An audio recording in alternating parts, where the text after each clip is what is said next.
बनना, भारत के गवर्नमेंट की रचना पे भरोसा करना, ये इसमें से अनुभव होता है और आज हो रहा है। आदरणीय सभापति जी, मणिपुर के संबंध में मैंने पिछले सत्र में विस्तार से बात कही थी, लेकिन आज मैं फिर से एक बार दोहराना चाहता हूं। मणिपुर की स्थिति सामान्य करने के लिए सरकार निरंतर प्रयासरत है। वहां जो कुछ भी घटनाएं घटी, 11,000 से ज्यादा एफआईआर की गई है। मणिपुर छोटा सा राज्य है, 11,000 एफआईआर की गई है। 500 से ज्यादा लोग अरेस्ट हुए हैं।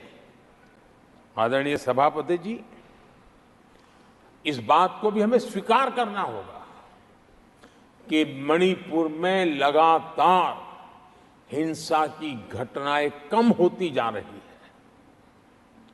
इसका मतलब शांति का आशा रखना, शांति पे भरोसा करना संभव हो रहा है। आज मणिपुर के अधिकांश हिस्सों में आम दिनों की तरह स्कूल चल रहे हैं, कॉलेज चल रहे हैं, दफ्तर और दूसरे संस्थान खुले रहे हैं। आदरणीय सभापति जी, मणिपुर में भी जैसे देश के अन्य भागों में परीक्षाएं हुई, वहां भी परीक्षाएं हुई हैं और बच्चों का अपनी विकास यात्रा जारी रखी है। आदरणीय सभापति, केंद्र और राज्य सरकार सभी से बातचीत करके शांति के लिए, सौहार्द रास्ता खोलने के लिए लगातार प्रयास कर रही है।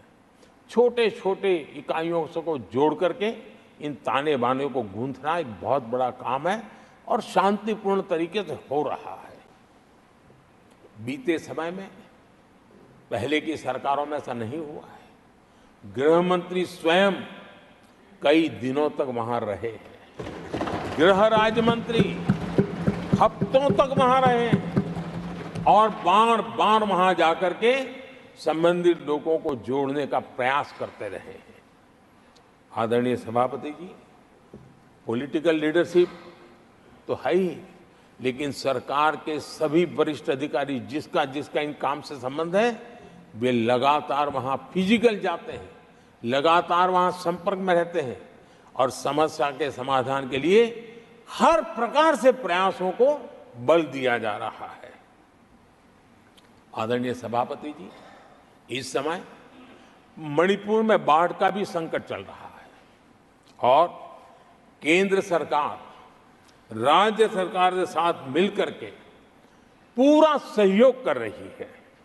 आज ही एनडीआरएफ की 2 टीमें वहां पहुंची है, यानी कि प्राकृतिक मुसीबत में भी केंद्र और राज्य मिलकर के मणिपुर की चिंता कर रहे हैं। आदरणीय सभापति जी, हम सभी को राजनीति से ऊपर उठ करके वहां की स्थिति को सामान्य बनाने में सहयोग करना चाहिए। ये हम सबका कर्तव्य है।